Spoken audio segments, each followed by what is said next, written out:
Bueno, buenas tardes. Muchas gracias por conectarse a esta clase, en esta tarde del 9 de mayo.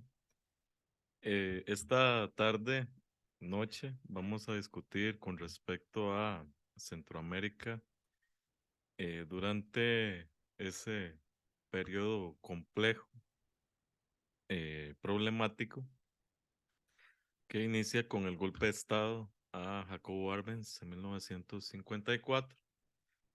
Y avanza, por lo menos en esta primera fase de la Guerra Fría, hasta el triunfo de la Revolución Sandinista,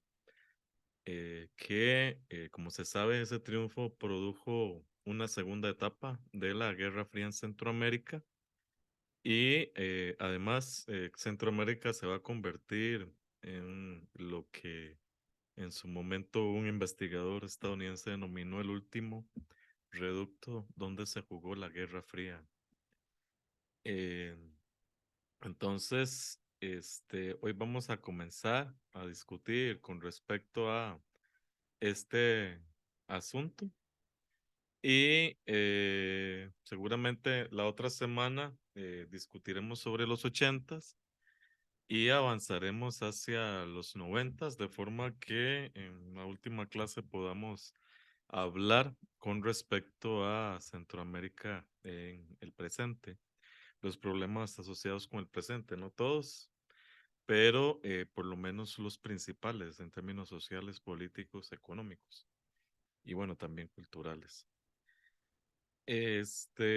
Entonces, bueno, en este sentido es que la clase de hoy se ubica primero, o más bien se va a centrar primeramente en el asunto de cómo de manera general se puede observar el problema de la Guerra Fría y cómo aterriza en el caso centroamericano. Pero también esta clase va a tratar de inspeccionar el pensamiento de las guerrillas centroamericanas antes del triunfo de la Revolución Sandinista. Lo primero que quería conversar con ustedes es el problema central que tiene Centroamérica con respecto a la Guerra Fría y que de alguna manera habíamos señalado algo hace 15 días. Tiene que ver con su cercanía con los Estados Unidos. Los Estados Unidos es el hegemón local, regional, que se ha construido como tal desde el siglo XIX, que ha reclamado este espacio y el Caribe como su zona de influencia natural y además ha estado operando en algunos espacios directamente con tropas de Marines, particularmente en Nicaragua, pero también los Estados Unidos establecen una base militar en Honduras. Y como vamos a ver, se va a tratar de extender esta visión con respecto a la seguridad de la región como si fuese la seguridad de los Estados Unidos mismos. Este asunto de la Guerra Fría es una discusión general internacional la que se ha dado con respecto a cuándo comienza, dónde comienza y por qué motivos inicia. Hay diferentes perspectivas, pero grosso modo lo que nos interesa decir acá es que hacia el final de la Segunda Guerra Mundial, es que los Estados Unidos se encuentran ya sin poder quitarse de encima el problema de convertirse en los guardianes, entre comillas, del mundo democrático. Y en ese sentido, los hechos que empujan a los Estados Unidos y a la Unión Soviética a empezar a tener roces en términos reales ocurren justo al final de la Segunda Guerra Mundial con la organización de elecciones en Grecia y también con el problema de Yugoslavia y de Polonia, y específicamente fundamental el problema de Berlín. ¿A quién le pertenece Berlín? y qué va a pasar con la Alemania post Segunda Guerra Mundial.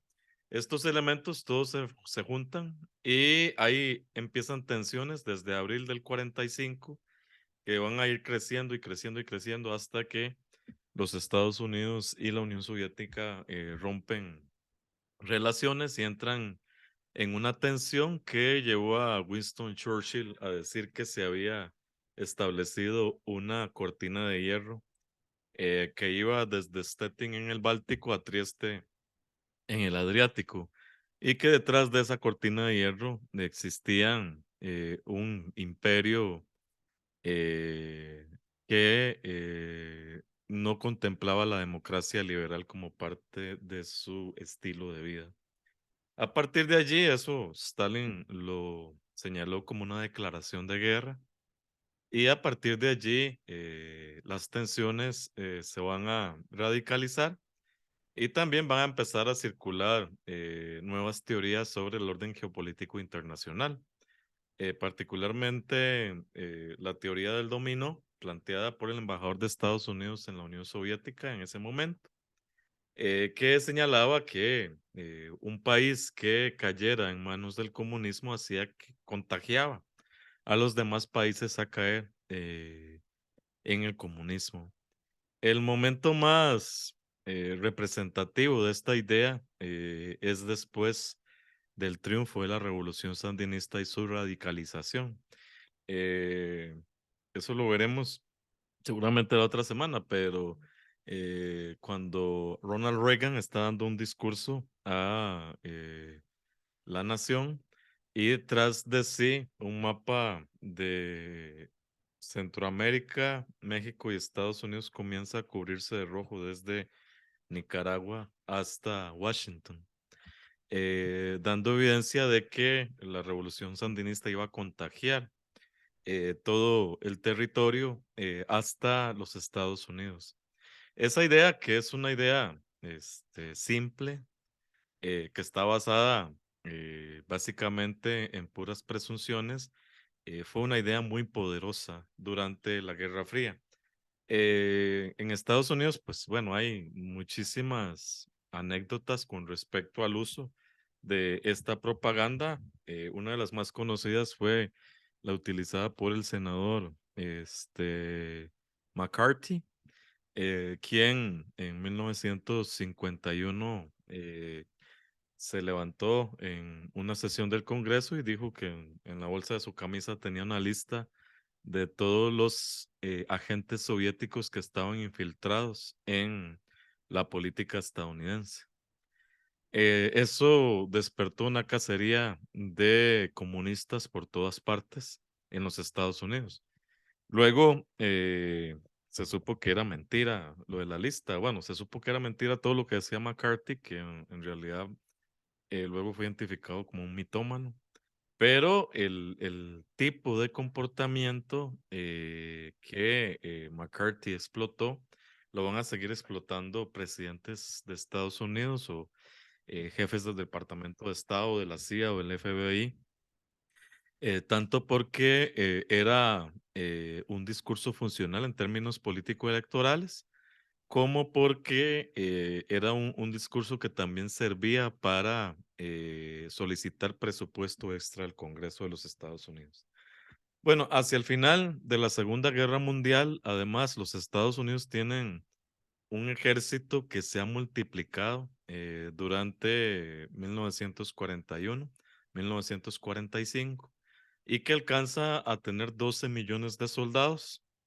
La economía está dinamizada. Después de aquí es muy claro para Estados Unidos que la mejor forma de dinamizar su economía es producir una guerra en alguna parte eh, en el mundo y hacer que esa guerra se prolongue de forma que las compañías productoras de armamento, todas estadounidenses, se beneficien de este tipo de economía. Además, el final de la Segunda Guerra Mundial también probó que los Estados Unidos ya se habían construido como los principales líderes de Occidente. De hecho, Estados Unidos se va a tomar muy fuertemente este rol después de 1946. Hay que recordar también que el presidente Roosevelt muere en ese año y que la amistad o bien la relación que existía entre Roosevelt y Stalin no la hereda Truman. Truman es muy diferente a Roosevelt. Roosevelt es una persona educada, es una persona que maneja una visión de mundo más plural. En cambio, Truman es viene de la periferia de Estados Unidos, es alguien con una educación escasa, algo así como George Bush hijo, y sin mucho talante internacional. Entonces, Truman todo lo veía en términos de blanco y negro, es decir, fue el presidente que necesitaba a Estados Unidos para empezar los problemas de la Guerra Fría. Eh, Estados Unidos también, hacia el final de la Segunda Guerra Mundial, mostró que poseía esta tremenda arma, la bomba atómica, y de hecho, como sabemos, la utilizó. La única vez que se ha utilizado armamento atómico en la historia del mundo lo hizo Estados Unidos en contra de dos poblaciones japonesas ya desarmadas y rendidas. Eh, Así que el asunto de poseer la bomba, que luego se va a convertir en una carrera armamentística tremenda entre Estados Unidos y la Unión Soviética, lleva también a esta visión de la Guerra Fría, de Cold War. Este es un concepto inventado por el escritor George Orwell en un artículo que que él publicó en 1946 que se llama La bomba y yo. Y en ese artículo él dice que la existencia de ese poder armamentístico eh, llevaba a que el mundo dividido en dos hemisferios no emprendiera acciones directas uno contra el otro, porque el armamento era tan terrible, tan temible, que sería una locura utilizarlo uno contra el otro, pues acabarían con la humanidad. Entonces él dice que se establece una Cold War entre ambos hemisferios, justamente por el terror de la bomba. Claro, Orwell en ese sentido no contempló que los lugares en donde los Estados Unidos o la Unión Soviética consideraron que tenían influencia político, económico, social, cultural, en esos lugares nunca hubo una Cold War, sino una Hot War. Todos experimentaron tremendos eventos militares que llevaron incluso pues a genocidios en diferentes partes de Asia, en diferentes partes de África y América Latina que nos interesa en esta clase. Contrario a lo ocurrido al final de la Primera Guerra Mundial, ya Estados Unidos después de la Segunda Guerra Mundial tiene clara su misión o su automisión de ser el guardián nacional o el guardián de Occidente. Y como decíamos hace un rato, el problema de América Latina, que lo había señalado muy bien Porfirio Díaz, es que estaban muy cerca de Estados Unidos y Estados Unidos lo reclamaba como su espacio desde 1824. Y todavía es más problema si se es América Central, porque prácticamente Estados Unidos visualiza esta región como un espacio naturalmente adherido a la Unión Americana.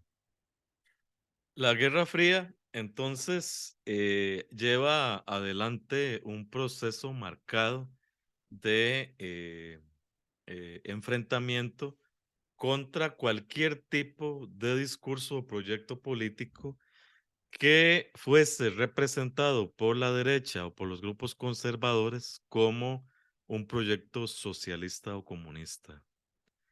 Y en ese sentido, estos actores políticos empezaron a utilizar cada vez más después de 1945 esta idea de etiquetar a sus enemigos reformistas como comunistas. Y justo eso es lo que va a pasar en la Guatemala de Juan José Arevalo y de Jacobo Arbenz. Muy pronto, los enemigos, que bueno, entre ellos estaba la United Fruit Company, identifican a estos gobiernos, que son gobiernos reformistas, que habíamos señalado hace 15 días, que básicamente llevan adelante políticas que en otros lugares del mundo, como Europa o Estados Unidos, se han realizado desde el siglo XIX, y que realmente no están pensando en implantar una estrategia de soviets dentro de Guatemala.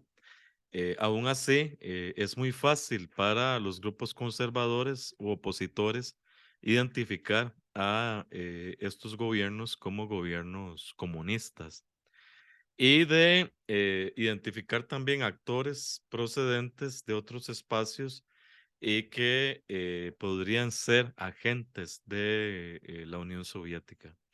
Eso se va a afirmar más fuerte cuando triunfe la Revolución Cubana. Pero vean que ya en 1946 los Estados Unidos establecen lo que llaman Western Hemisphere Institute for Security Cooperation, que nosotros conocemos como la Escuela de las Américas, que es el nombre que adquiere a partir de 1963. La Escuela de las Américas es básicamente un centro de entrenamiento internacional de militares, tanto en términos de técnicas de combate como especialmente en técnicas de represión a los disidentes políticos o a la oposición política.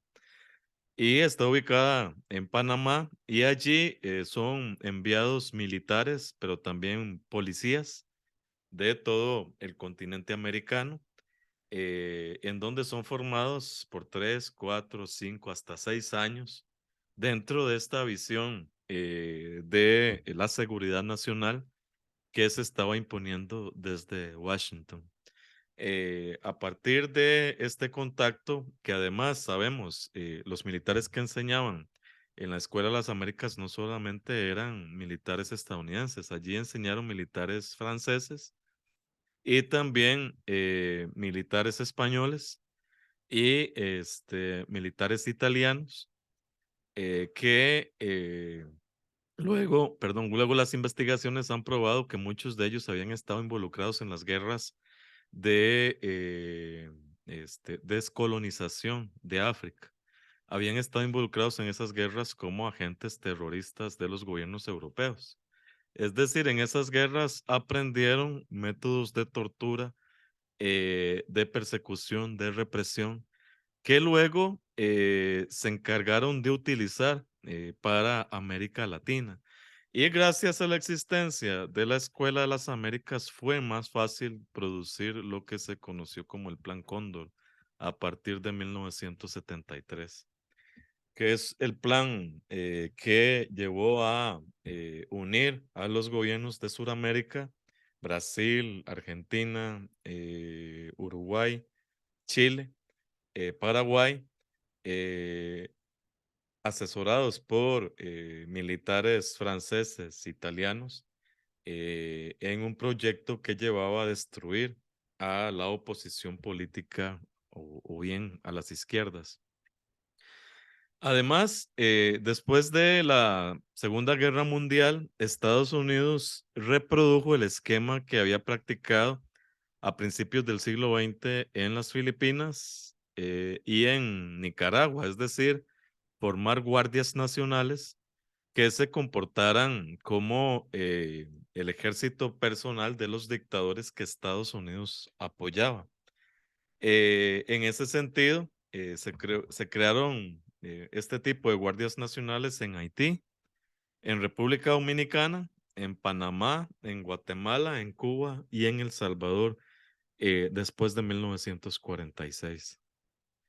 Y además, como si no fuese poco ya lo señalado, la CIA empezó a desarrollar oficinas de seguridad e investigación para perseguir a posibles colaboradores de los soviéticos, para identificarlos, para señalar cómo se desplazaban, con quiénes se desplazaban, quiénes eran sus amigos, y empiezan a crear una serie de expedientes que para los historiadores metiches como yo hoy son una fuente invaluable de conocimiento, porque la CIA, gracias a la CIA, incluso se resguardan documentación, que eran hojas volantes, que en ninguna otra parte existen. Así, por ejemplo, encontré un periódico publicado por los calderonistas en Guatemala en 1951, los calderonistas exiliados de la Junta fundadora de la Segunda República. Estaba en un informe de la CIA. Y ese periódico no existe, ya no existía en ninguna parte. Eh, Crean en Argentina la Secretaría de Inteligencia del Estado, en Chile la Dirección General de Inteligencia, en Brasil el Sistema Nacional de Informaciones, en Uruguay crean la Dirección General de Información e Inteligencia, en El Salvador la Agencia Nacional de Servicios Especiales, en Haití la Inteligencia de Seguridad Nacional y en Venezuela la Dirección de Servicios de Inteligencia y Previsión. Pero además hay otros grupos que yo no he puesto allí que se comportaron también como si fuesen grupos paramilitares o bien consejeros para los gobiernos conservadores y que actuaron como si fuesen una institucionalidad.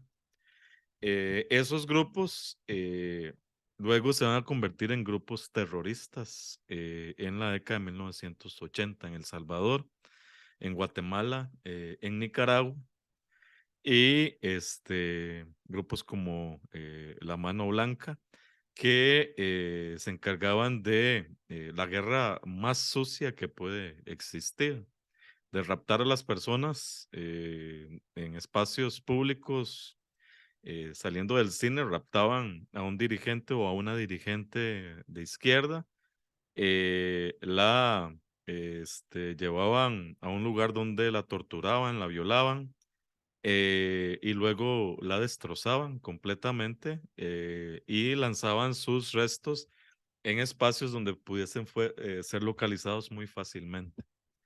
Eso lo hicieron con cientos de líderes de izquierda en Centroamérica, pero también en toda América Latina. Es la guerra sucia que también se juntó con la guerra de tierra arrasada, que era básicamente practicar lo mismo, pero con grupos paramilitares vinculados con el ejército que llegaban a una villa o una población, mataban a todos los hombres, luego violaban a todas las mujeres, luego las mataban a todas las mujeres y luego mataban a todos los niños y niñas, como se practicó en El Salvador y como también ocurrió en Guatemala.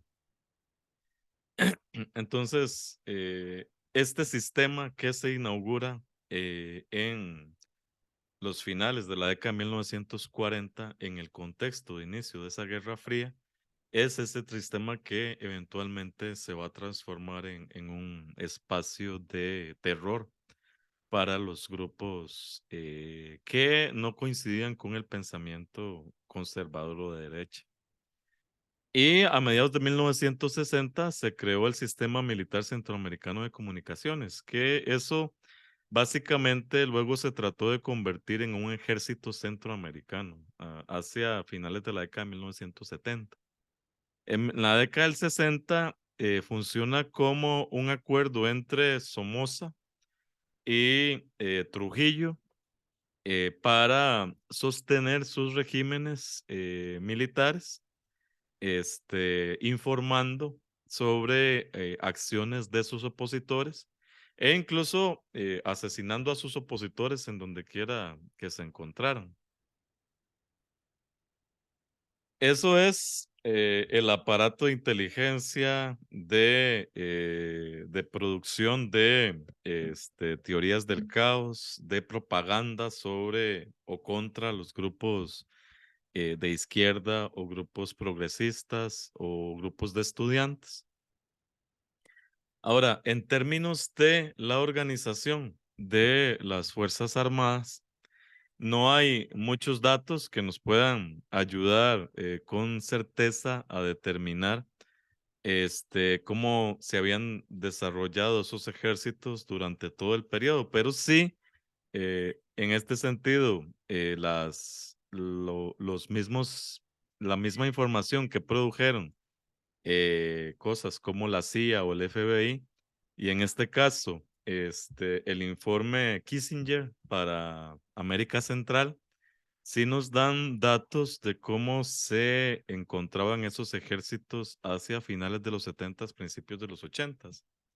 Allí, estos datos vienen del informe Kissinger, que es un informe que se presenta al Congreso de los Estados Unidos en 1983 para solicitar el apoyo del Congreso para financiar la contra en Nicaragua y financiar la guerra sucia en Guatemala y en El Salvador. Según ese informe, había 152.888 soldados en Guatemala, El Salvador, Honduras y Nicaragua. Y que los ejércitos de Honduras, El Salvador y Guatemala tenían 118 tanques y tanquetas, 381 piezas de artillería, 98 vehículos blindados, 78 aviones de combate, 48 helicópteros de combate, 62 aviones de contrainsurgencia, 51 aviones de transporte, 107 aviones de entrenamiento y 44 helicópteros. Estos datos pueden ser pequeños si se compara con los datos de potencias como Estados Unidos o Europa, pero para un territorio empobrecido como Centroamérica son datos tremendamente alarmantes. De hecho, se sabe que hasta el 60% del presupuesto nacional en Guatemala y en El Salvador era utilizado para sostener el ejército. Y esto entonces muestra la forma agresiva en que Centroamérica fue identificada como un espacio en el que se practicara directamente o en donde se ensayara directamente el enfrentamiento con la izquierda y los grupos reformistas. Incluso esto había sido antecedido por redes de unión. Ya señalamos la de Somoza con Trujillo, que lleva a la producción de este sistema de seguridad caribeño centroamericano. Pero también existía la Legión Caribe, que va a existir a finales de los 40 y durante la década de 1950, que era, eh, perdón, una consecuencia de la forma en que se habían estructurado las redes de poder o enfrentamientos entre los grupos que venían de la década de 1930. Por eso la Legión Caribe es un actor un poco tardío que no va a resistir el tiempo. En los 50 va a desaparecer, pero sí que es un grupo que no es fácil identificar como demócrata o como de izquierda. Es un grupo de personas, principalmente dominicanos y nicaragüenses, que tienen por objetivo principal derribar a la dinastía de los Somoza y a Trujillo. Y esos grupos entonces echan mano del contexto de la Guerra Fría, particularmente este grupo, para legitimar el apoyo de los Estados Unidos en contra de sus enemigos, para tildarlos como comunistas. Entonces, es en este marco que lo que ocurre en Guatemala entre 1944 y 1954 es visto de manera diferente a si hubiera ocurrido antes de 1944. Antes de la Guerra Fría, las políticas de ayuda a los obreros, las reformas sociales que mencionamos hace 15 días, ese tipo de políticas eran vistas como parte de los esfuerzos que venían del New Deal de Roosevelt. E incluso los gobiernos que los practicaron a principios de los 40, como el gobierno costarricense, los identificaron como parte de esa agenda demócrata estadounidense. Pero una vez que inicia la Guerra Fría, todas esas reformas rápidamente son identificadas como reformas socialistas o reformas comunistas o bien reformas soviéticas. En ese sentido, el gobierno de Arbenz, a pesar de que es un gobierno principalmente reformista, que no tiene tampoco colaboradores directos soviéticos, que tiene intelectuales que han leído a Lenin y han leído a Marx y pueden identificarse con ellos, pero básicamente se comportan como intelectuales reformistas. Este gobierno de Arbenz es prontamente identificado como un gobierno comunista y según el secretario de Estado de los Estados Unidos, que a su vez era hermano del principal abogado de la NF Company, el peligro de Guatemala fue entendido en el contexto de esa teoría del dominó que hemos señalado hace un rato. De forma que identificaron que si se toleraba lo que estaba pasando en Guatemala, es decir, una reforma agraria, para que la tierra fuera cultivada por los campesinos, tierra que estaba ociosa, no era tierra que le perteneciera, que estuviera siendo producida, tierra ociosa que pasara a los campesinos y que además el Estado la nacionalizaba y la pagaba a sus dueños, que eso era comunismo y que además iba a llevar a que otros países de América Central quisiesen hacer lo mismo. En ese sentido, los hermanos Dulles enmarcaron el golpe de Estado en Guatemala como una forma de advertencia a América Latina en general de lo que pasaría si sus gobiernos seguían adelante con reformas que el Departamento de Estado identificara como socialistas o comunistas. Es decir, que imaginaron Guatemala como una vitrina del accionar imperial en caso de que fueran tentados sus jefes de Estado a llevar adelante reformas. Y de hecho, el estilo de golpe de Estado que la CIA practicó en Guatemala 54 fue intentado también en Cuba, el mismo estilo. Sin embargo, lo que no sabía la CIA es que en Cuba los cubanos en general, excepto los que ya se habían ido o habían sido fusilados, los cubanos en general apoyaban la revolución cubana. Entonces no ocurrió allí como sí ocurrió en Guatemala, que hubo un levantamiento interno, una vez que se enteraron del levantamiento de Castillo Armas. Pero bueno, el estilo de esto es lo que hereda Guatemala y Centroamérica para el mundo entero, si se quiere, pero específicamente para América Latina. Una evidencia nos la da el viaje de Richard Nixon como vicepresidente de los Estados Unidos a Venezuela en 1958. Ese viaje, Nixon iba en un carro y fue el carro apedreado, le tiraron tomates y huevos, incluso en un momento la muchedumbre lo paró, le gritaban imperialista, etcétera, cerdo capitalista y demás. Y bueno, Nixon cuenta en su diario que él temió por su vida en ese momento. Pensó que lo iban a matar.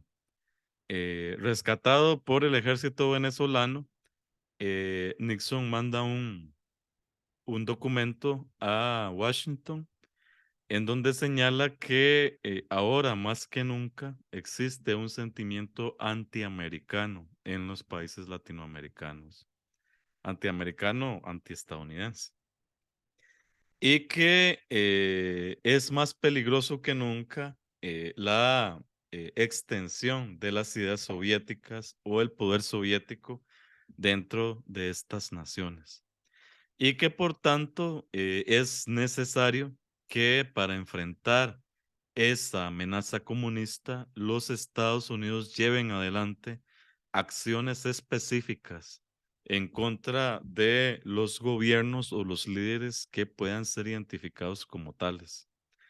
Esta advertencia de Nixon se lleva adelante con mucha fuerza durante el periodo de Eisenhower y luego será fundamental con los informes de Kissinger sobre América Latina. Se echa mano de esto y de otros documentos para advertir que efectivamente América Latina está a un paso de convertirse toda en un estado soviético.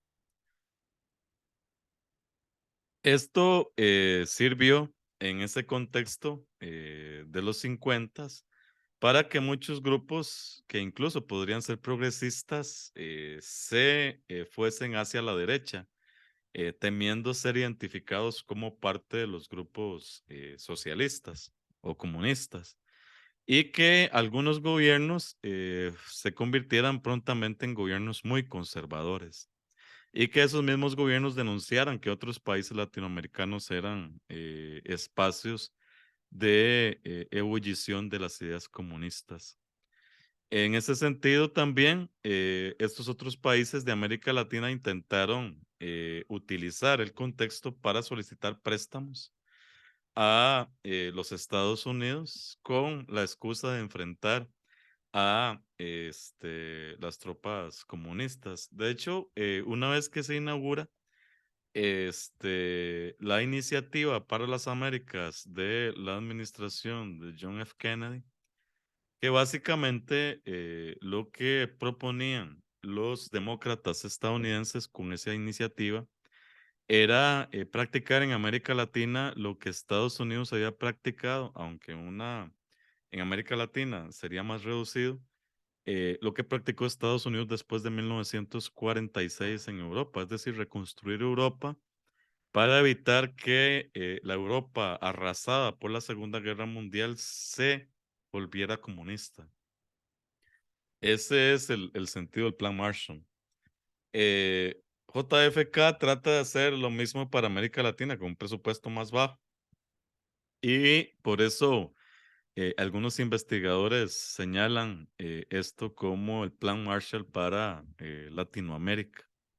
Pero esta iniciativa de las Américas hizo que Estados Unidos enviara ayuda en términos de comida, en términos de asesoría, pero principalmente en términos monetarios, de dólares, a todos los países latinoamericanos. Sin embargo, en vez de utilizarse ese dinero para construir escuelas, hospitales o para solucionar problemas económicos, la mayoría de los países gobernados por dictaduras conservadoras utilizó esa plata para comprar armamento militar, para crear oficinas de inteligencia y para financiar grupos paramilitares. Es decir, que esta iniciativa terminó dando dinero para que la represión fuera más fuerte. Y bueno, ya en ese momento los Estados Unidos llegan a una visión muy pragmática. Para los Estados Unidos, ciertamente era mejor tener democracias en América Latina, pero si esas democracias iban a desarrollar reformas sociales, era mejor tener dictaduras que además persiguieran a los comunistas y los mataran. Esta visión pragmática es especialmente importante después de 1959. Adelante, Oscar. Gracias, profesor. En esto que está planteando usted, entonces, digamos, en ese plan Marshall para América Latina, um, es decir, lo que no se logra por culpa de las mismas dictaduras conservadoras, como lo está diciendo usted, o sea, ellos deciden invertir más en esa represión como una política de Estado de cada uno de esos países o con estos bloques, o en el fondo había una dirección de la Secretaría de Estado de Washington para que se hiciera eso. Esa sería la primera. Y la segunda, que eso me recordaba lo que pasó en Mar del Plata, cuando el ALCA, ¿no? Que le plantearon claramente a Bush, W. Bush Jr., ¿no? Ah, que deberían, si querían hacer esa gran área de libre comercio, que deberían de crearse un plan Marshall para América Latina. Y pues ya existía esta propuesta precisamente de iniciativa para las Américas, pero que no fue bien administrada con o sin intención, es lo que quisiera pues profundizar un poco y lograr aclararme. Gracias.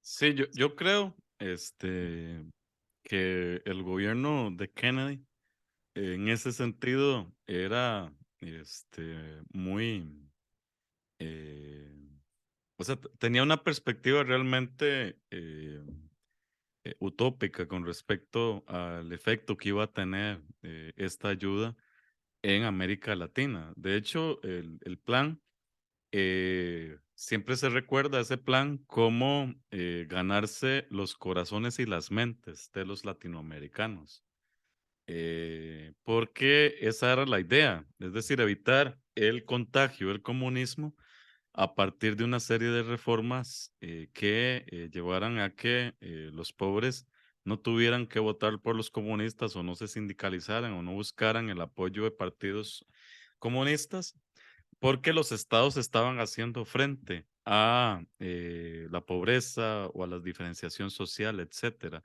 En ese sentido, yo creo que los demócratas, incluso el grupo que tenía cerca a Kennedy, este, esta gente que pasó a la historia de Estados Unidos como un grupo de intelectuales muy importante. De hecho, Kennedy había contratado a varias de las mentes más abiertas, más liberales en el sentido estadounidense del término, más liberales.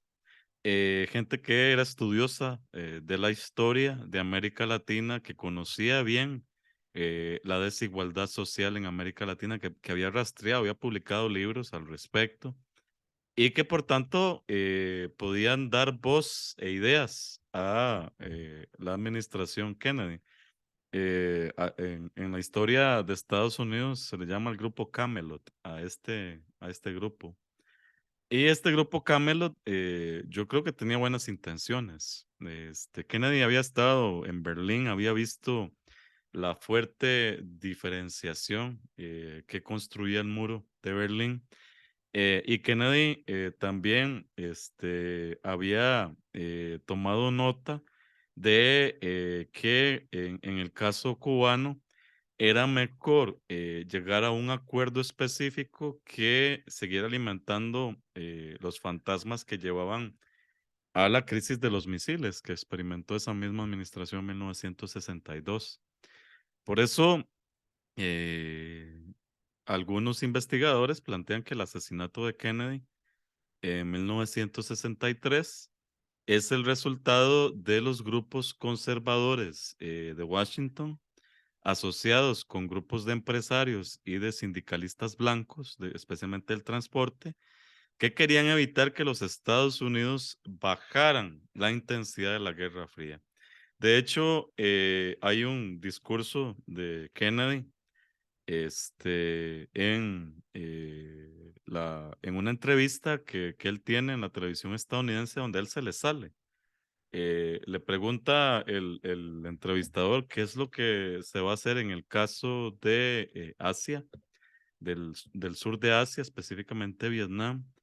Y Kennedy dice, es un error que nos metamos allí. Es 1962, finalizando el 62, y él dice, es un error que los Estados Unidos se metan en Vietnam. Lo que hay que tratar de hacer es llegar a un acuerdo con el Vietcong para hacer un proceso de elección democrática. Y lo mismo para el caso cubano. Eso le paró los pelos a los grupos conservadores que son bien fuertes en Estados Unidos y que probablemente el asesinato, pues, haya estado enmarcado en este juego de poderes interno. Entonces yo creo, Oscar, que sí había buena voluntad de parte del gobierno estadounidense en ese momento. Y que, sin embargo, los gobiernos dictatoriales que al mismo tiempo sostenía a Estados Unidos en América Latina, utilizaron los recursos que venían de este plan para hacerse ricos. Muchos de ellos se volvieron ricos con esos recursos. Eh, y por otro lado, financiar la guerra sucia contra sus enemigos políticos. Los dictadores en América Latina sabían muy bien que si se desarrollaban elecciones libres, perdían, que no eran sujetos de apoyo popular, ni tampoco que su fama era buena entre los grupos populares. Entonces, esa gente, cuando vio este marco, lo que hicieron fue aprovechar el marco para asegurarse más poder y más fuerza. Es diferente, por ejemplo, en el caso de Costa Rica, que esa iniciativa es vista primeramente por un gobierno socialdemócrata. En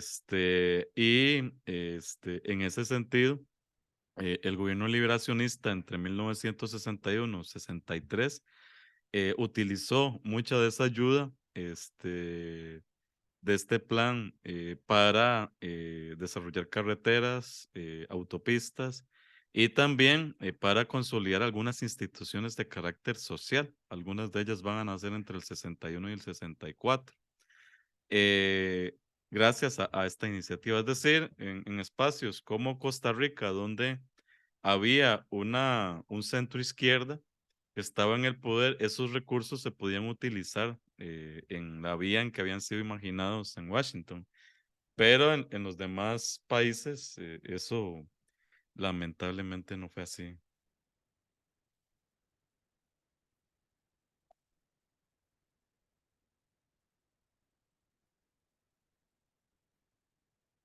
El otro, el otro espacio que hay que prestar atención para entender Centroamérica durante este periodo es la Unión Soviética.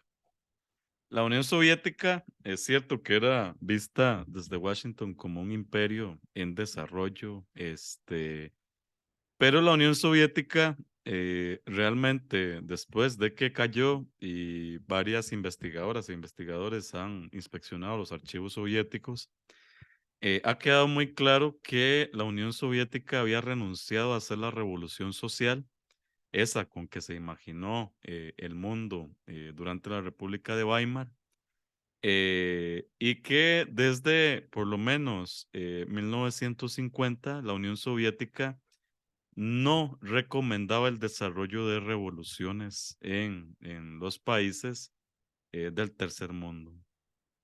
Y desde su perspectiva, no iba a financiar ese tipo de revoluciones. De hecho, las fronteras de la Unión Soviética se mantuvieron igual hasta que cayó en 1991. Es decir, no fue un imperio en expansión, como lo decían los agentes de la CIA. Y lo otro que también es importante señalar es que los líderes soviéticos como Nikita Khrushchev pensaban que había una superioridad moral en el comunismo y que esa superioridad moral iba a llevar a que el capitalismo se derrumbara y se consolidaran sin problema estados comunistas. Eso incluso se había heredado así, según la teoría marxista-leninista. Es decir, se veía que el futuro inevitablemente iba a ser un futuro comunista y que era cuestión de esperar para ver cómo el capitalismo se caía. En ese sentido, ha habido nuevos trabajos que han analizado el papel de Cuba dentro de este proceso. Es bien interesante porque cuando en Centroamérica triunfa la revolución sandinista y luego los sandinistas toman el poder de la Junta Reconstructora y reclaman como un estado marxista-leninista Nicaragua, se acusaba a Nicaragua de tener agentes soviéticos en sus tierras. Pero la documentación ha probado que el eje no era Moscú, sino La Habana. Y que además Cuba, desde 1962, desde la crisis de los misiles, Fidel Castro no tenía confianza en Moscú ni en la Unión Soviética. Hay un nuevo libro de Piero Gleizes, bueno, un libro de hace 3 años, sobre la crisis de los misiles, que él escribe analizando los archivos cubanos y también soviéticos, y él prueba que, él muestra más bien que Fidel presionó a Khrushchev para que no cediera ante los Estados Unidos por efecto de la crisis de los misiles. Bueno, yo supongo que todo el mundo sabe qué es eso de la crisis de los misiles, por eso no lo explico. Si hay necesidad de explicarlo, pueden hacer una seña. Pero el asunto principal, este, el asunto principal con respecto a los hallazgos de Gleizes es que Khrushchev no siguió los consejos de Castro y al contrario, cedió ante las presiones del gobierno de Kennedy.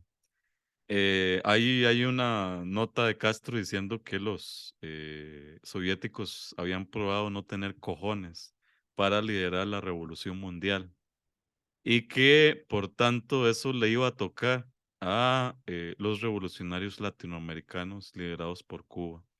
A partir de 1962, entonces el gobierno cubano es el que se empeña en impulsar guerrillas y movimientos guerrilleros en América Latina y en África. Es muy importante señalar eso. Los soviéticos incluso estuvieron ausentes en muchos de esos eventos y hay que recordar, por ejemplo, el viaje de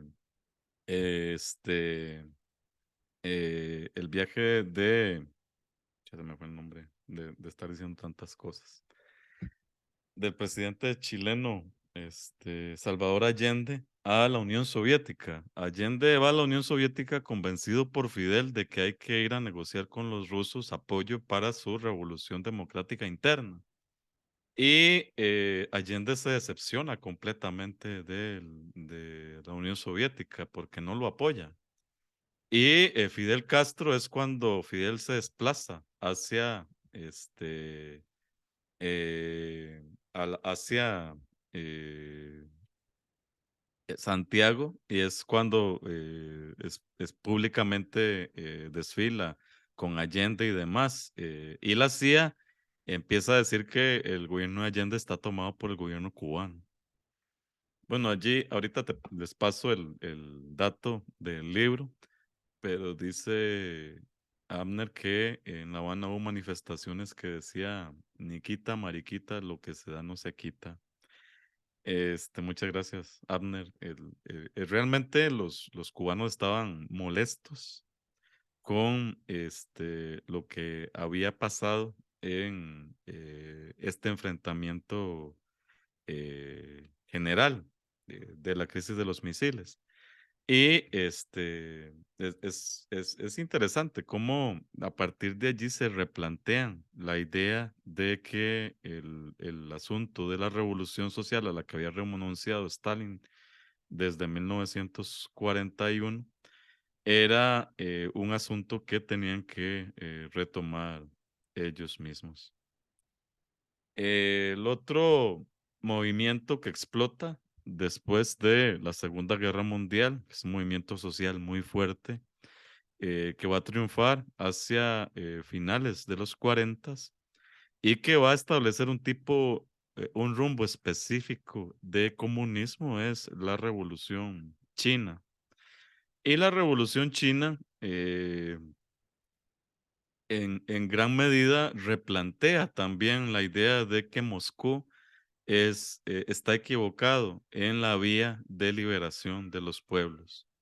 Y eso va a llevar cada vez más a un alejamiento del gobierno de Mao Zedong de Moscú, hasta un punto en que incluso Mao llega a tener negociaciones con los Estados Unidos a inicios de la década del 70, para contener de alguna manera la presión de los rusos. El impacto de la revolución maoísta en América Latina no es tan amplio como sí fue el de la revolución rusa en la década de 1910 o como va a ser el impacto de la revolución cubana, pero sí va a tener seguidores. De hecho, el grupo Sendero Luminoso es el grupo más abiertamente maoísta que se desarrolló en América Latina. Y es una guerrilla o un tipo de guerrilla que además echó mano de las ideas de Mao con respecto a la dependencia cultural y la necesidad de liberarse de la dependencia cultural, que en el caso de los senderistas lleva acciones eh, bueno, son acciones muy lamentables, como a determinar, por ejemplo, que los animales traídos por los conquistadores españoles a tierras que ahora eran América Latina, eran animales que había que exterminar, porque no eran parte de la cultura, sociedad latinoamericana. Entonces, a los lugares en donde entraba Sendero Luminoso, ahorcaba a todos los perros que encontraba.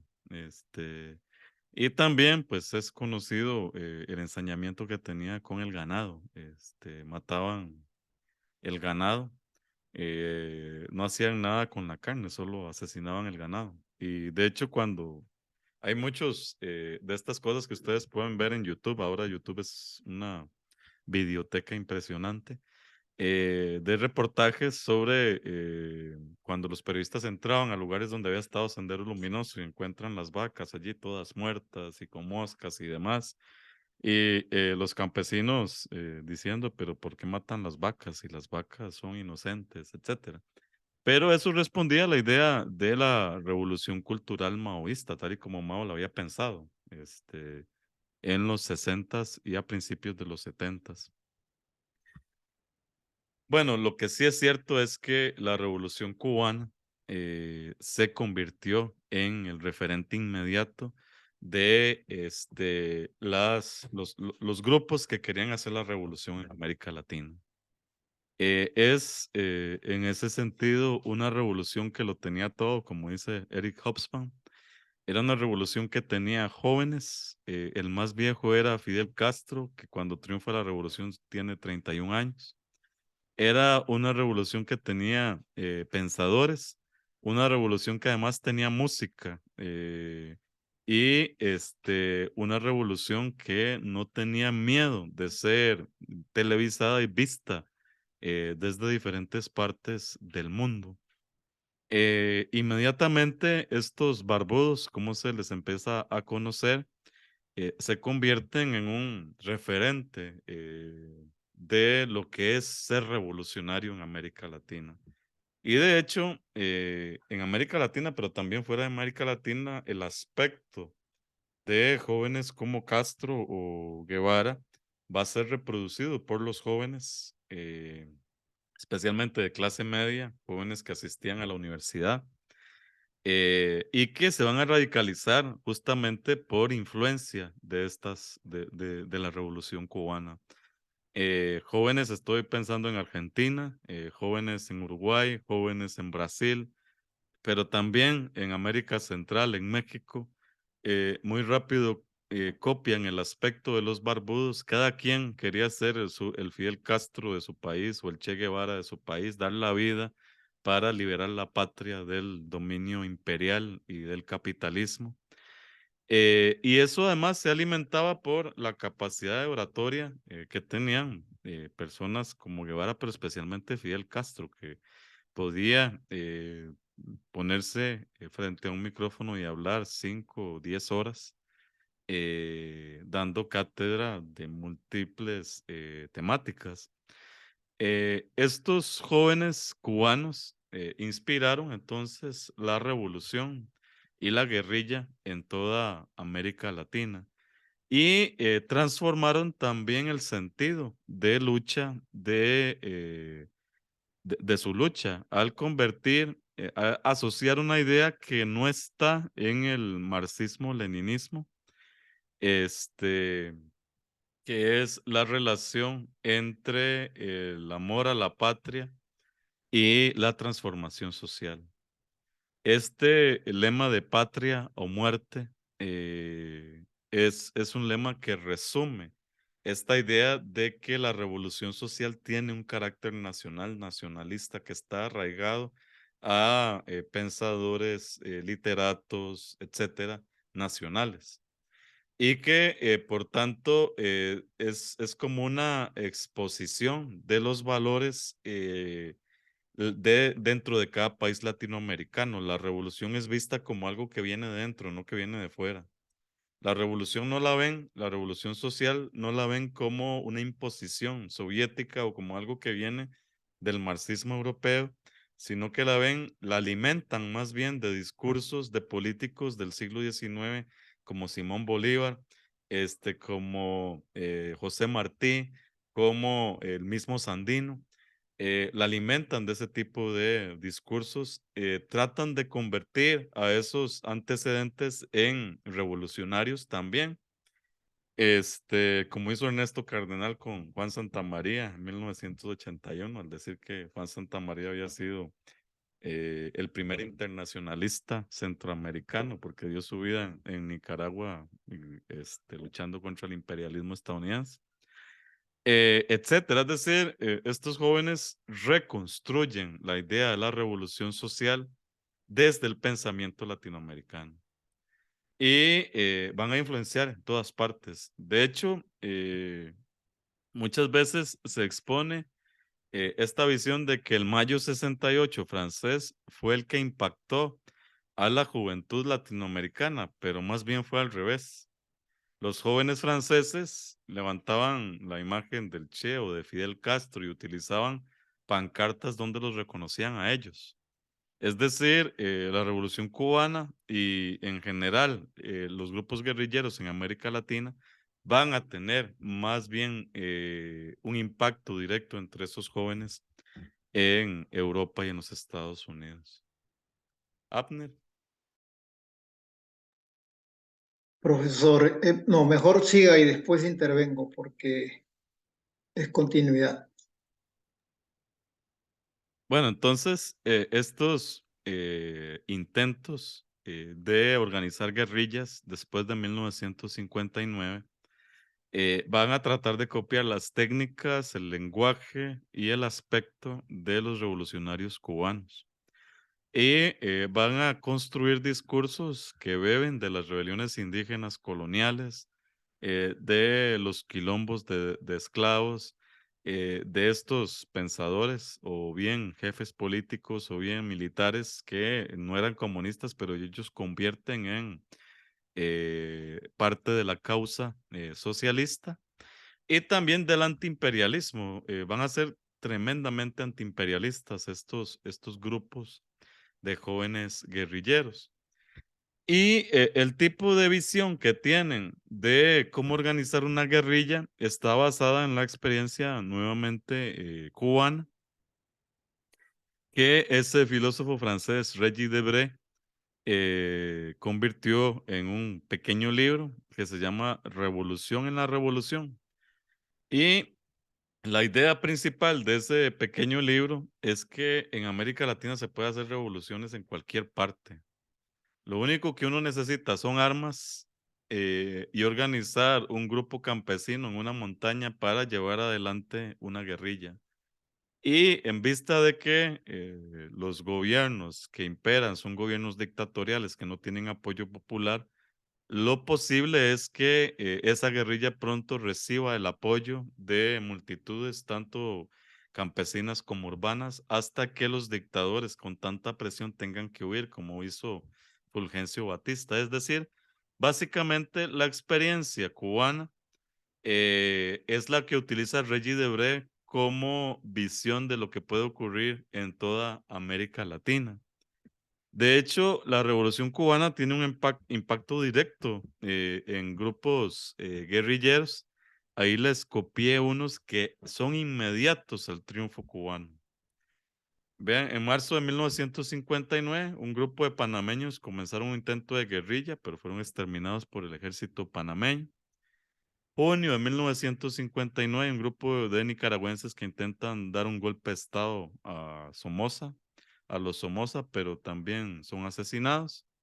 Junio del 59, esta verdadera aventura de revolucionarios dominicanos por organizar una guerrilla que lamentablemente termina en una masacre llevada adelante por los chacales de Trujillo. Agosto del 59, 30 hombres invaden Haití para hacer una revolución social, pero son asesinados. Y en noviembre de 1959 hay una guerrilla ya organizada paraguaya que lamentablemente es asesinada dentro de territorio brasileño. Es decir, la revolución cubana no solo tenía un efecto directo en términos de pensamiento, de visión de mundo, de uso del pasado, de construcción de un fenotipo sobre lo que era ser revolucionario latinoamericano, sino que también inmediatamente creó la idea de que se podía hacer una guerrilla y triunfar inmediatamente en el proceso. Ahora sí, Arnold, ya termino aquí con eso de Cuba. Gracias, profesor. Quería hacer, profesor, algunos comentarios a partir de la presentación que usted nos ha ofrecido. Desde un inicio, la Guerra Fría es posicionada por los Estados Unidos como un enfrentamiento entre democracia y comunismo, ¿verdad? Es decir, allá nosotros defendemos la democracia y lo que allá se llama comunismo no tiene nada de democrático. Y esa idea está presente todavía hoy muy fuertemente en nuestros países. Creo que sería redundante hablar de eso. Quería señalarlo. Lo otro, profesor, la Alianza para el Progreso aparece en 1961. En una entrevista que le hace una periodista a Fidel Castro, él señala de que la Alianza para el Progreso no era otra cosa que una política exterior de ayuda, de apoyo de los Estados Unidos para generar reformas y evitar las futuras revoluciones, ¿no?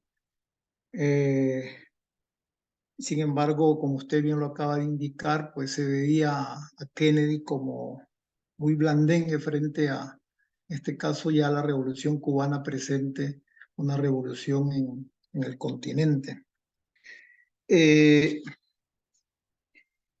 Usted seguro, bueno, hemos escuchado hablar de Manuel Piñeiro, ¿no? Barbarroja, fue esposo de Marta Harnecker, la marxista chilena, que venía de la tradición católica progresista.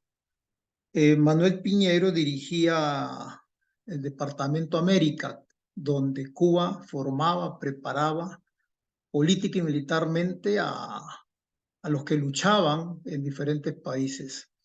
En un trabajo que está haciendo una persona muy cercana a mí, ha entrevistado, por ejemplo, a varios costarricenses que se prepararon allá en los años 70.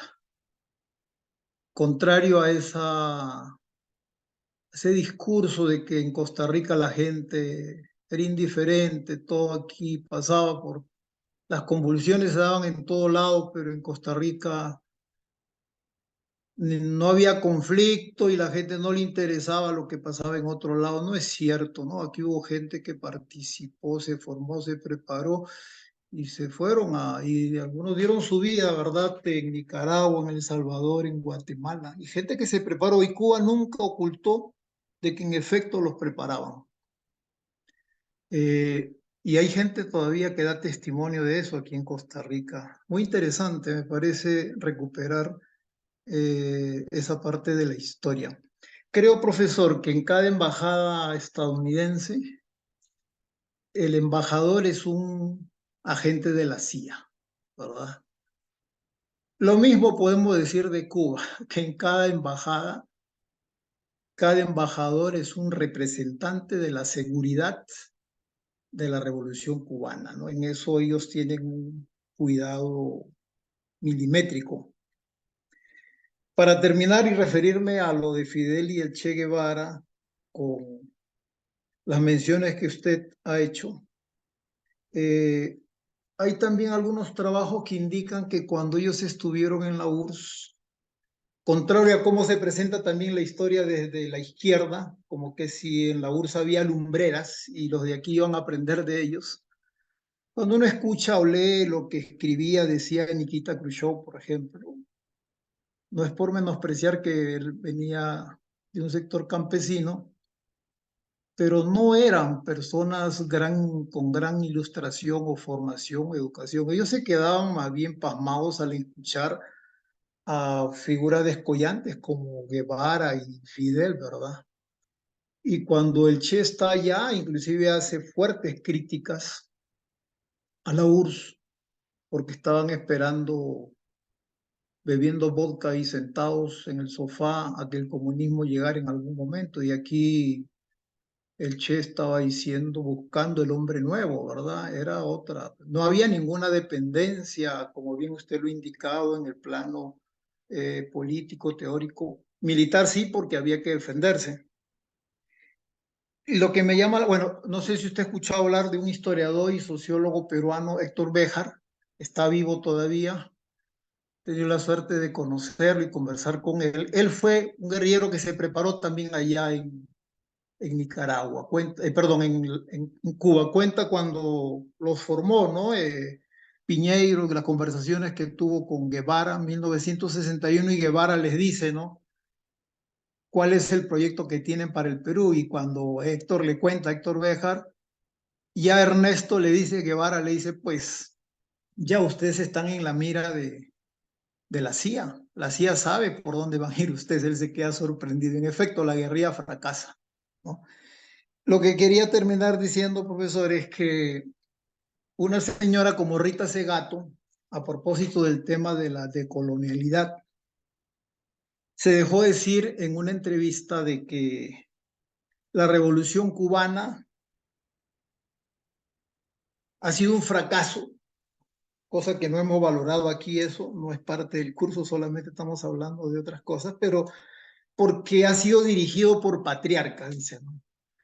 Sería exitosa si es que no fueran, si no hubieran sido los barbudos, si no se hubieran sido unas mujeres las que dirigían esa revolución. Yo encontré ese dato y se lo mandé a Mariela Castro, la hija de Raúl, ¿no? Ella no lo conocía y se quedó sorprendida porque acaban de tener un evento en donde ella no se atrevió a decir eso ahí en La Habana. Bueno, eso es lo que quería comentar. Gracias, profesor. Muchas gracias a vos, Amner, por todas esas contribuciones. Oscar.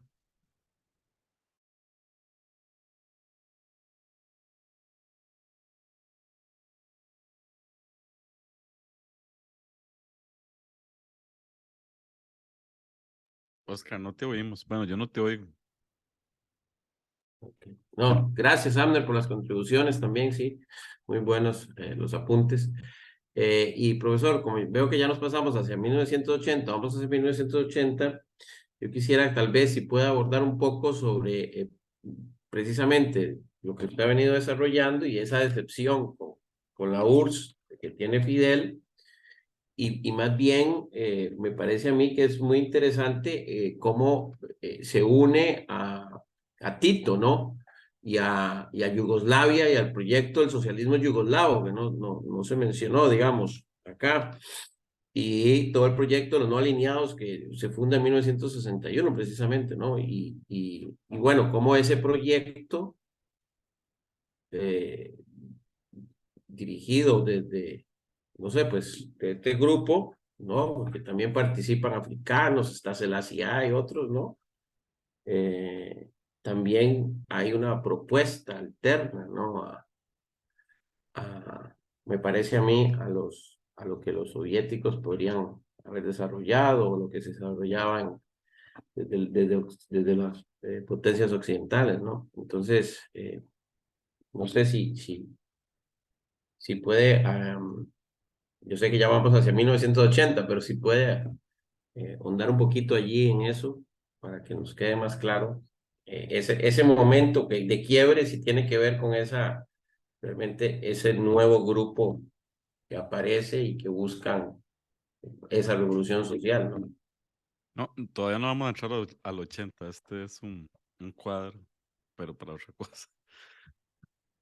Silvia. Buenas.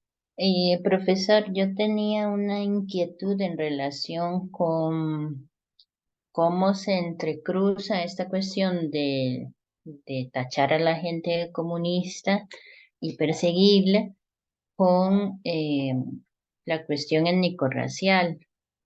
Y porque, por ejemplo, bueno, vimos con el documental del Salvador cómo la cuestión de clase y lo étnico-racial eh, van muy de la mano y he estado leyendo, digamos, paralelo a este curso en cuanto a historia, la literatura centroamericana de la época y, por ejemplo, me llama la atención leer en Roque Dalton que rescata a los pipiles, a los indígenas, él los coloca como el origen revolucionario, ¿verdad? Y entonces entronca la cuestión revolucionaria, ultraizquierdista, dice él, con lo indígena, ¿verdad? Y es muy importante allí el aspecto religioso y todo lo que tiene que ver con la teología de la liberación.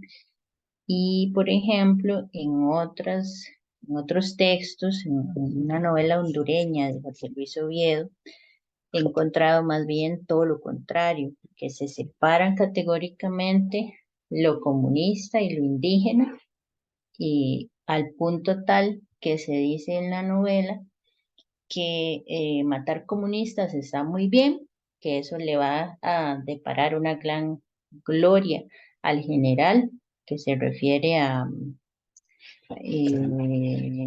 no, a Álvarez Martínez, ¿verdad? Que eso le va a dar una muchísima gloria al general, matar todos los comunistas que pueda, pero cuando habla de los indígenas hondureños, más bien dice el personaje, que son soldados del general, eh, matar inditos, eso genera descrédito, eso no acumula puntos, ¿verdad? Entonces me llama la atención cómo, dependiendo del contexto, las categorías se fusionan o, por el contrario, parece entonces, según esta visión del dictador, que ser indígena es todavía más bajo que ser comunista. Entonces, no sé si usted me podría ilustrar un poco esas dinámicas Bueno, de relacionar comunismo y lo indígena. como vos decías, los intelectuales revolucionarios, guerrilleros, principalmente van a ser gente mestiza o blanca, entre comillas. Van a ser jóvenes de clase media que se han educado, han ido a la universidad. En toda América Latina va a ser similar. Han ido a la universidad, han leído a intelectuales nacionales, igual que internacionales, y ellos echan mano, también ellas echan mano de todo lo que puedan vincular con su dirección de revolución. Entonces, sí, en Guatemala líderes intelectuales que están vinculados con el Ejército de los Pobres estudian las rebeliones indígenas coloniales para mostrar cómo en el pasado los indígenas fueron una fuerza central de la revolución. Y tratan de vincular eso con el presente que ellos están viviendo. Eh, Rescatan líderes que habían sido rescatados por los liberales como indígenas nacionalistas, y ellos los transforman en líderes nacionalistas socialistas. Entonces utilizan a alguien como Pablo Presbere como una expresión del antiimperialismo y del espíritu de rebelión indígena.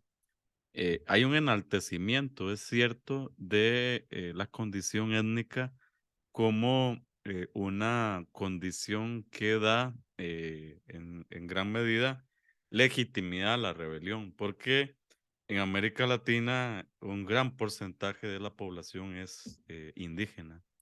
Eso era lo importante de ese ensayo de Mariátegui sobre Perú, que es prácticamente sobre América Latina. Es decir, la revolución no puede ir a ningún lado si no toma en cuenta a los indígenas. Sin ellos no hay capacidad de organización y de rebelión. Y entonces, en ese sentido, es que reconstruyen en una parte esta visión de lo indígena.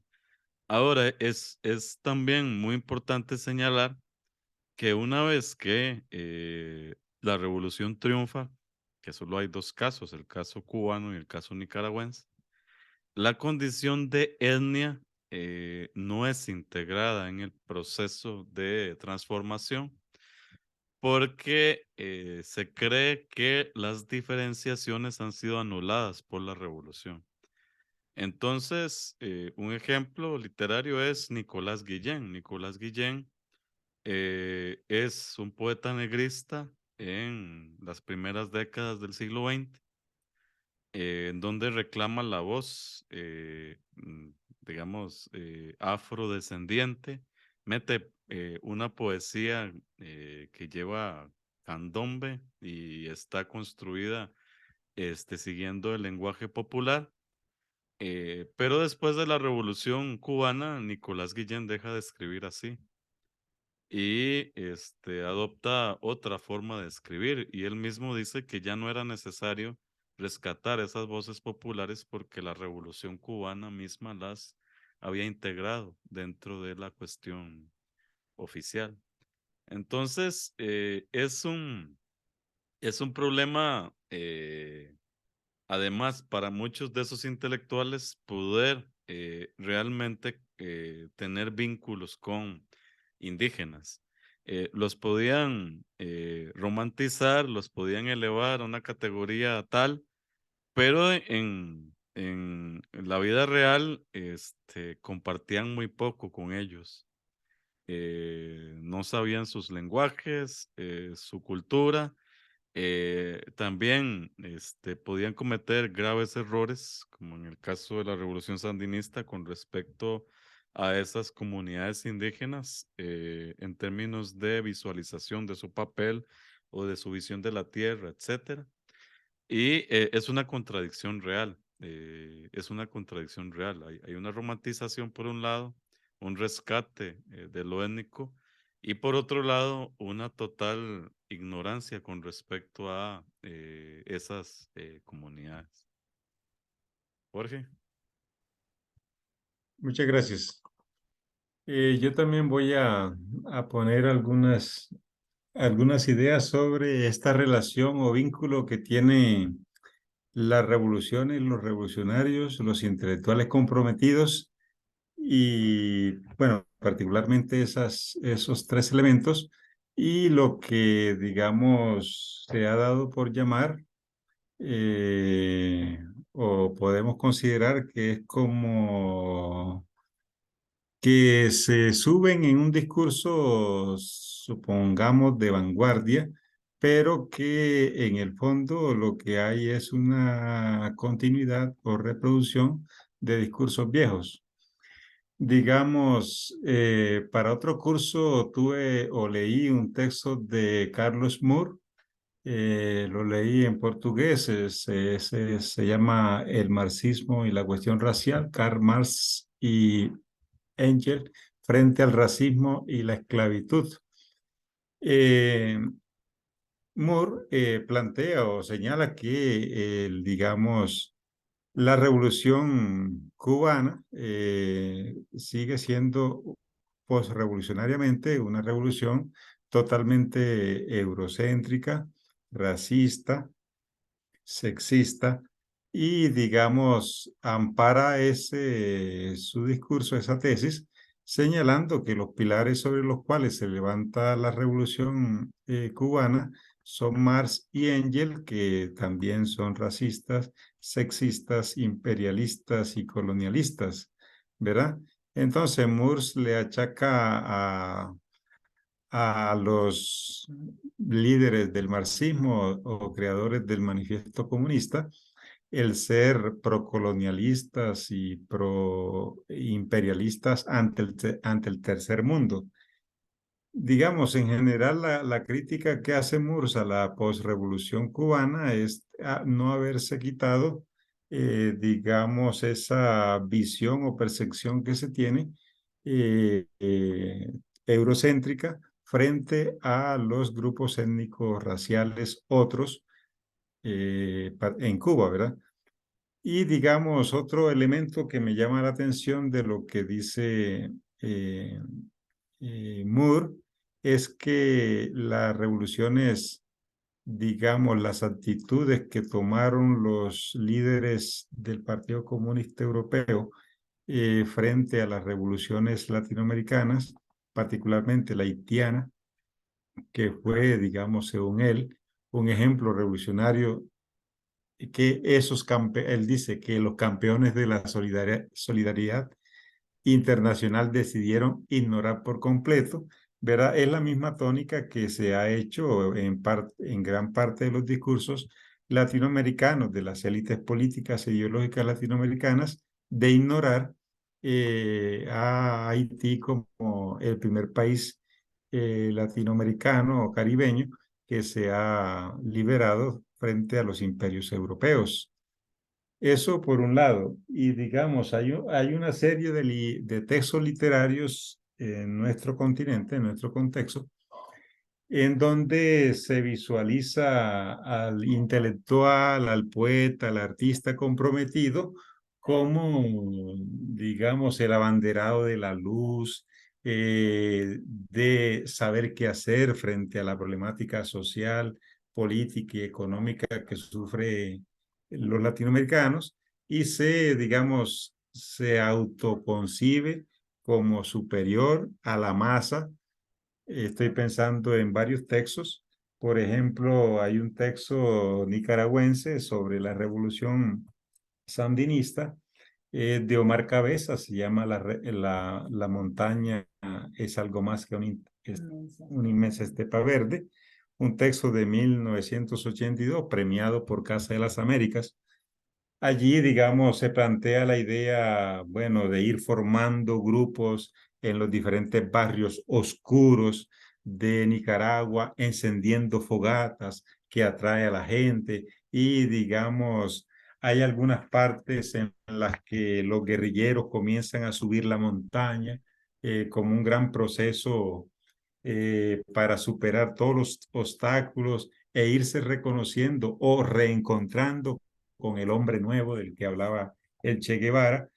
Entonces, hay una actitud así como proteica de este personaje heroico que se abandera abandera y lidera, digamos, la cuestión de la revolución.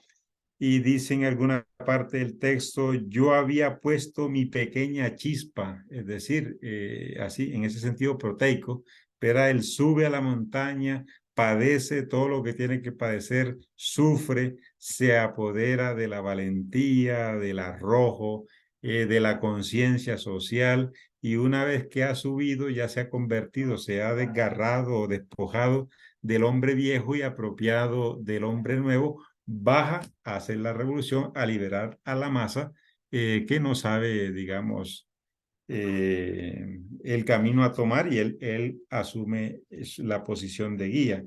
Verá, este texto es bastante significativo en el contexto de la revolución sandinista. El otro texto que me llama la atención y que tiene que ver con las dictaduras es un texto de Benedetti. Es una joya, digamos, a mi juicio, porque es una especie de antielegía frente a la muerte de un tirano, ¿verdad? Que se llama Obituario con Urras. Lo voy a leer, si me lo permite, para que los compañeros vean el asunto. Dice, bueno, este se supone que es después de la muerte de Leonidas Trujillo, porque el texto es de 1962-63, ¿verdad?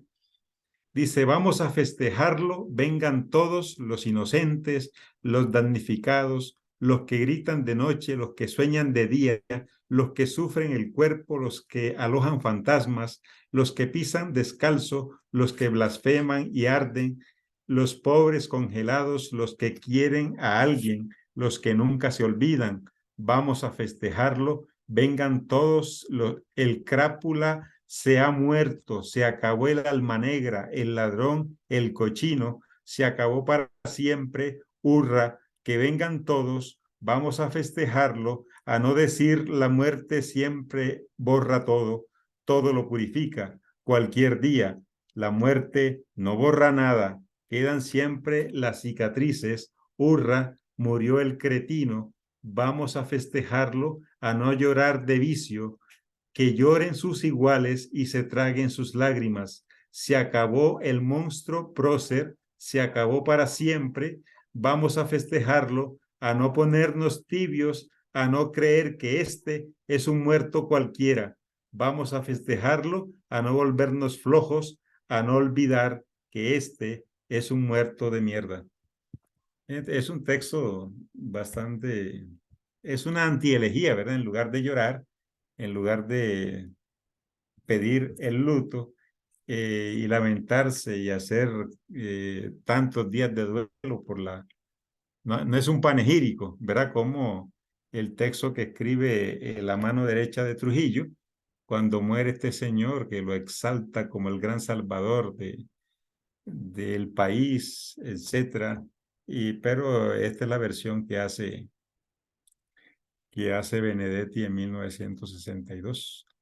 Tenía otro que es de Gioconda Bellis, precisamente sobre el asunto del tirano. Se llama La Huelga, pero no quiero que se vayan a ir a huelga ustedes. Gracias. Gracias a vos, Jorge, por las intervenciones. Hay un libro de Alejandro de la Fuente que se llama Una nación para todos, raza, desigualdad y política en Cuba, 1900-2000, que es un texto que trabaja muy bien con las políticas étnicas desarrolladas antes y después de la Revolución Cubana. Muy ¿Cómo se llama el rápidamente, autor, profesor? Alejandro de la Fuente. Gracias. Yo lo tengo, pero la versión en inglés, que es la primera, pero está traducido al español. Eh, Había puesto estos datos básicamente para señalar que Centroamérica era un espacio en donde era muy claramente posible, si se visualizaban los datos sociales, pensar en desarrollar una guerrilla en los diferentes países, pensar en echar mano de la guerrilla como fuerza para destronar a los tiranos que se desarrollaban en estos países. Y desde muy temprano hay movimientos revolucionarios. Bueno, ya citamos uno sobre Panamá, pero los casos más conocidos, en Guatemala, el desarrollo de estas dos vertientes guerrilleras que proceden de dos militares reformistas guatemaltecos, Marco Antonio John Sosa, que está acá, y Luis Antonio Turcios Lima. Estos dos construyen dos tendencias guerrilleras que llevan adelante actos de terrorismo contra empresas estadounidenses eh, y contra la UFCO, identificando en ellas las expresiones del imperialismo estadounidense y que tratan de construir un movimiento conjunto que es el que lleva a la creación del Partido Guatemalteco del Trabajo, que finalmente se decanta por la guerrilla en las Fuerzas Armadas Revolucionarias. En el caso de Nicaragua, que es el más citado, más estudiado, el tipo de guerrilla también inicia en los 60 cuando se funda el Frente Sandinista para la Liberación Nacional. Es un frente que va a tener ramificaciones, distintas tendencias que van a convivir durante toda la década de 60, 70, 80 hasta inicios de este siglo. El frente seguía experimentando esa división. Finalmente se impone la visión orteguista, como sabemos que lamentablemente ha llevado a Nicaragua a la situación en la que está. Pero antes del triunfo de la revolución, esta unidad fue lograda justamente por la intervención del embajador cubano en Costa Rica, que jugó un papel trascendental en convencer además a Fidel Castro que el frente era la opción que se debía apoyar y también esta vertiente de Ortega en términos de la reorganización de Nicaragua. Ciertamente, como lo señalaban hace un rato, tanto Abner como Oscar, el tipo de visión que se tenía de revolución había cambiado significativamente hacia inicios de los 70s. Por un lado, por las críticas de Cuba a Moscú. Por otro lado, porque los jóvenes que se rebelan en 68, 69, 70, lo hacen también contra los partidos comunistas de corte tradicional, a los que ven básicamente como movimientos organizados estalinistas y que ven como una vieja guardia comunista que ha renunciado a la revolución social. Y por tanto esos jóvenes desconfían muchísimo de Moscú y tratan de organizar un tipo diferente de visión de mundo. Además, hay que recordar que esto que señala Abner de que hay los líderes soviéticos que vamos a tener después de Lenin, van a ser, y quizás hasta Gorbachev, van a ser personajes con poca monta intelectual, poco formados y con poco conocimiento, sí, campesinos o trabajadores, sí, pero con poca visión general, incluso de la literatura marxista-leninista. En cambio, estos otros jóvenes, también en El Salvador, se van a alimentar de las ideas que vienen de los revolucionarios latinoamericanos en general y particularmente de los revolucionarios cubanos. Eso que señalaba Abner de Cuba como centro de entrenamiento también permitió que allí mucha gente se conociera de diferentes partes de América Latina que compartieran espacios, textos, foros de discusiones, que colaboraran entre ellos y que eso los llevara a crear redes de discusión y de organización que permitió que estos movimientos tuvieran también apoyo internacional.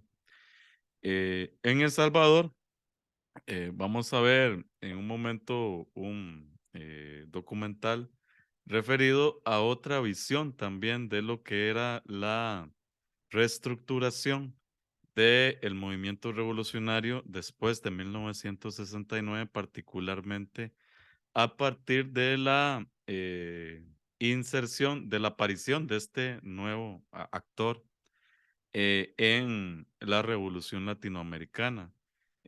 Nadie seguramente se lo esperaba de los viejos comunistas y sin embargo apareció esta idea de que sacerdotes católicos llevaran adelante una interpretación marxista de los evangelios y que a partir de allí entregaran otra opción legitimadora de las revoluciones sociales.